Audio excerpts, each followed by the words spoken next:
bebamu ku bannayuganda abagenze nga bawambibwa mu South Sudan.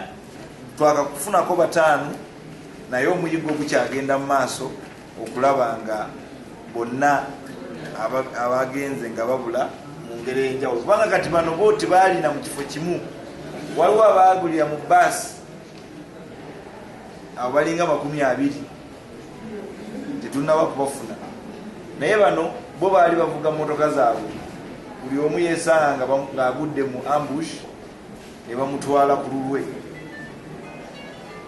Era bwe twasoose ekikwekweto kino kyasookedde sayidi eno eya Yei, era kyovula nga bano gye twakoze eki gye bavudde.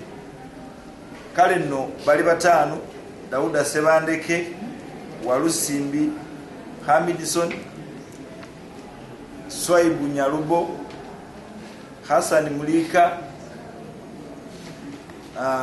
ne Mukama Yasini. Bonna Mukama yayambye banga bakyali balamu, era twagala okubakwasa abantu baabwe ababadde beeraliikiridde ebbanga yonna. Ono kaweefube gwe tutaddewo wakulaba nga bannayuganda bonna bali mu buwambe tubajjayo, kituyambe okulaba nti tuteekawo enkola ate ery'okulemesa obuzibu nga buno obuyinza okujja mu maaso. Naye twagala kusooka kujjayo bonna bali mu buwambe tulyoke tugende ate okulaba nga tewadda